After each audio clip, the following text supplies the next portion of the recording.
xamante ne ni ils ont été maltraités ay jigéen la ñu ci assemblée nationale te vague d'indignation bi am au niveau de l'assemblée tey jii nii à l'encontre de la dame Amy Ndiaye bi amul woon est-ce que mbir mi amul am na tëddee njaaxaanaay. bon damay dellu si rek si li question bi nga njëkk a posé doyen Assane. pour dëggal li mu wax en réalité du waroon na ko def. c'est-à-dire c'est obligatoire. Article 53 def ne en cas de crime ou de délit.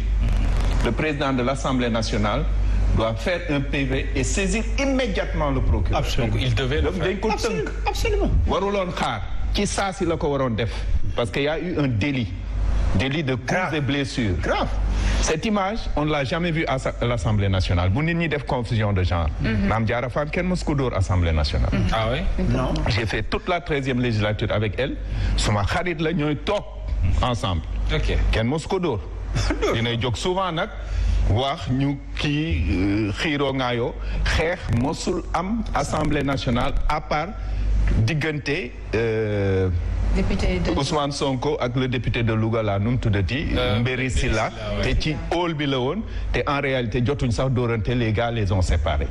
Dans l'intérieur de l'hémicycle mosul am dóorante. Il y a eu des invectives nag il y a eu des paroles violentes. mais yëkkati loxo mbéj jigéen. yëkkati tànk weq jigéen. dans le ventre biiru jigéen mooy àddina. magasin bi. mooy àddina moo ñu indi ñun ñëpp. waaw. moo ñu indi ñun image boobu dafa ñaaw. mais est-ce que traité wuñu ko par de façon émotionnelle honorable. dañ ko war a traiter de façon émotionnelle. on doit le traiter de façon émotionnelle. ok c'est à la mesure. on doit le ci circonstance bi. non parce que non dañuy xaw a confondre. on ne peut pas sortir de la circonstance xam nga doyen wax na ko. député Assemblée nationale c'est la représentation nationale. ñi nekk biir Assemblée nationale ñoo nekk ci biir kër ñi. dama ko daan wax souvent nit ñi bu ñu ma waxee profil yi député dama leen naan député amul profil. sénégalais bi jóg taataan baatu askan wi ñu fal ko mu dem Assemblée nationale jikkoom la fay yóbbu. donc dafa am ñu yaru nekk Assemblée nationale am ñu réew nekk Assemblée nationale. am ñu tey nekk fa am ñu bëri xadar nekk fa et cetera et cetera bu loolu amee dañ war a am charte boo xam daf ñuy tënk. c'est-à-dire. statut député ci suñu règlement intérieur Assemblée nationale moo sévèrul ba nga xam ne député bi lu ko neex mu def sanction bi gën a fort ñeenti sanction moo am ci député. rappel à l'ordre rappel à l'ordre avec inscription au PV nu mu tuddati suspension de 24 heures ak xawma 4e kii censure nga bañ a wax donc suspension de 24 heures mooy sanction bi gën a diis mais lan mooy suspension de 24 heures du dara damay def lu ma neex ñu suspendre ma 24 heures après ma ñëwaat bi ñuy def modification règlement intérieur bi en 2019 j'étais le rapporteur de la loi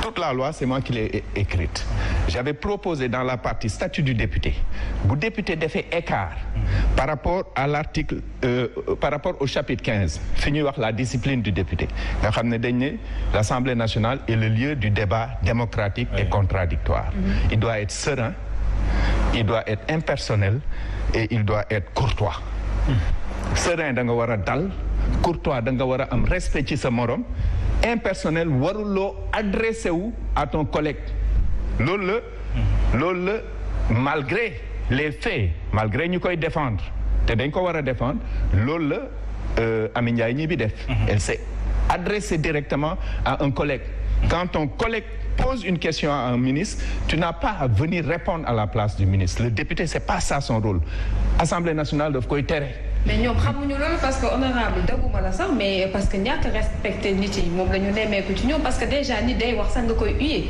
loolu moo ëpp ci Assemblée nationale bi lu ñu gis cette année-ci avec ces députés là. moo tax nag bi may modifier bi may def kii boobu statut député bi ma koy bind dama ne député bu écarté woo ci kii boobu. ci texte boobu article 56 bi. bu ci écarté woo dañ ko war a daan ñetti weer yi ci topp moitié salaire lay jot. ba pare mu toog 1 mois sans prise de parole ils ont refusé de le voter léegi nag dafa jot askan wi ci seen bopp. askan wi ci seen bopp. d'accord xool comment lañ mën a def pour que suñu assemblée nationale bi am un déontologue indépendant. Parce que mënuñu yónni ay nit ñu dem ci représentation ba di def lu leen neex. En France, il y a un déontologue indépendant buy observer le comportement des députés di leen jox ay sanctions par rapport au règlement intérieur. Très bien. Foofu lañ toll. Alors ñu ñëw ci politique jàngat ko doyen Assane. À 13 mois de l'élection présidentielle ñu ngi naan 3e mandat dina ko briguer am déet l'affaire Sonko Adji Sarr réew mi mu mel ni politiquement parlant war nañ ko jàngat ci nu mu gën a amee solo ak surtout jeexital gi mu mën a def ci échéance bi ñu jëm ban regard nga am ci en prenant compte de toutes ces tous ces problèmes là. Effectivement da di lu am solo ci dynamisme démocratique. Un pays bu mel ni Sénégal nga xam ne dafa am dynamisme démocratique maanaam musul am coup d'état évidemment alternance politique mu ngi fii bëgg a bari parti politique yi ëpp na 300 dañuy dem compétition électorale citoyens yi am nañ éveil citoyen donc foofu il y a une lourde responsabilité boo xam ne day peser ci les hommes politiques te donc il faut que ñu assumer ko c'est loolu rôle la d'ordre constitutionnel loi bi moo ñu ko jox un rôle d'éveil d'encadrement des candidats d'éveil des consciences et tout donc loolu mission boobu c'est la mission des partis nag bu ñu ko wax leader yi ñoo nekk ci bopp parti parce que ñoom ñoo créé donc il y a un dynamisme li nga wax noonu 3e mandat c'est incertain Macky nangul si wax man du ma wax ni day def wala du def et cetera moom moo xam li muy def mais dans tous les cas man damay jàpp et ça c'est ma position personnelle que constitution du Sénégal quand même mooy ko loolu. mais atmosphère bi booy xool. tey jii nii ñu ngi amal seen activité politique. di jaayum carte. oui bien sûr c'est ces habits yi mu bokkal même parti ñu ngi koy plébisciter. oui il y a même certains constitutionnalistes pour ne pas dire tout le monde ñu commencé di avancer que loolu war na mën a nekk. loolu war na la ne war na mën a def 3e. njort dong nag lu si waay man di wax da nga njort amoo si lu leer loolu mooy benn parce que dañ ci kam la ngay waxal yàlla. beneen bi mooy parti buy jaay ay carte ak di organiser wu c'est normal bu dul Macky Sall di kaneen parti bi dafa bëgg a gagner élection. seulement ñoom seen candidat le président Macky Sall. non APR c'est clair. loolu la ñu wax. APR. waa APR. ñoom ñoo ni dañoo bëgg Macky Sall nekkaat candidat. loolu mais Macky Sall waxul leen day nekkaat candidat loolu aussi il faut mu leer. c'est clair beneen bi mooy ñoom waa Benno ak waa APR bëgg nañ même bu dul Macky Sall ñu kuy toog ëllëg ñu gagné élection yi. moo tax duñu toog aussi di seetaan. il faut que ñu organiser wu mais loolu tekkiwul ni Macky Sall day def 3e parce que de toute façon constitution bi may ko éthique déontologie may ko la jurisprudence Ablaye Wade may ko réalisme politique may ko sa crédibilité sur le plan national et international may ko malgré plusieurs interprétations. un minimum de lucidité. bu réfléchir tuuti je pense que du dugg ci voie boobu parce que maître Ablaye duggoon na fa te gis nañu résultat bi donc véritablement je pense que pour man ñoom dañuy préparer benn scénario boobu nag évidemment ñu ngi jëm peut-être ci amnistie boobaa ñu fàtte assemblée c'est parce que temps yi 25 problème armée yi bi ñu fi jógee ci leen ñu indil dossier coow lu rëy li fi am gars yi fàtte loolu kii Pape Alé donc pour war na ni à chaque fois dañuy taal benn contre-feu léegi nag ñu jëm si xëy na Khalifa Sall Karim Wade bu boobaa mu utal wujji kujje gi Macky day utal wujji kujje gi d'accord bu boobaa nag mu rebattre les cartes et je pense que foofu bu defee noonu sur le plan politique loolu nag man maay def sama prospective sama analyse prospective bu defee noonu bu boobaa mën na au moins jouer ci dara peut-être bu ci contexte mburoog soow bi bu ñeneen ñi ñëwee Gloria beeg ñoo seet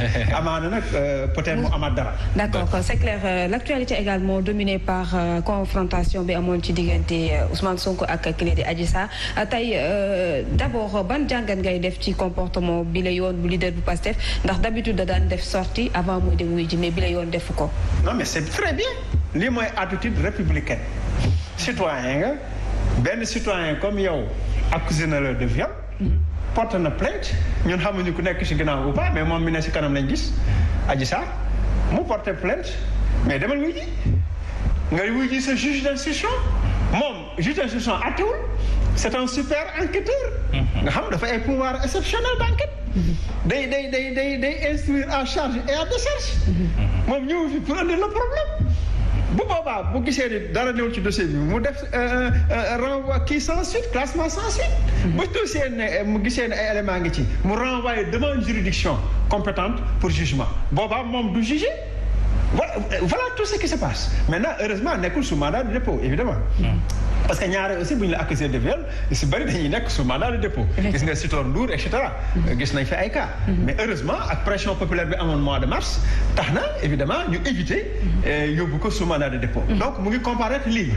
et donc war na mën a comparaître sans bruit. et c'est bien ce qui s'est passé. maintenant technique d'enquête boobu ñu tuddee balance mooy confrontation. mënul ñàkk aussi parce que maintenant bu juge d'instruction deful woon balance def confrontation maintenant am le procureur requérir un supplément d'enquête.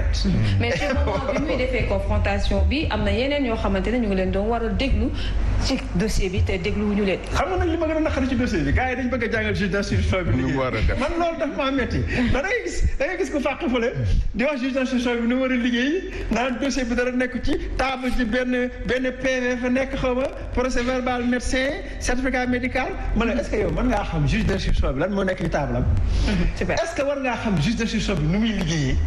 alors que loolu c'est son métier c'est des juges chevronnés en matière d'enquête dëgg-dëgg ma ne la c'est des super enquêteurs. ay super enquêteurs yoo xam dañu xam seen liggéey kafuñu de c'est pas des blagues comme ça. lu ñu war a def dañ ko def de. léegi tout dépend maintenant seen conviction après. mais lu ñu war a def dañ ko def cependant ñun mënuñu leen wax exactement ñoom lu ñu war a def lu ñu war a def ñoom ñoo xool par rapport ak seen liggéey ak éléments yi ñu am li ñu war a def ak lu ñu war a def parce que en réalité kenn ci ñun ay supputation rek la ñu am mais kenn ci ñun xamul dëgg-dëgg yan élément le juge bi am alors peut-être am nga regard par rapport ak loolu surtout laaj bi ma ko laaj sànq politique Sénégal tey aujourd'hui mënu ko wax te génnee ci li ko animé bokk na ci li ñuy xaar d'ici peut-être 13 mois muy élection présidentielle déjà des candidatures annoncées ki nga xam ne moo fi nekk tey yore réew mi xam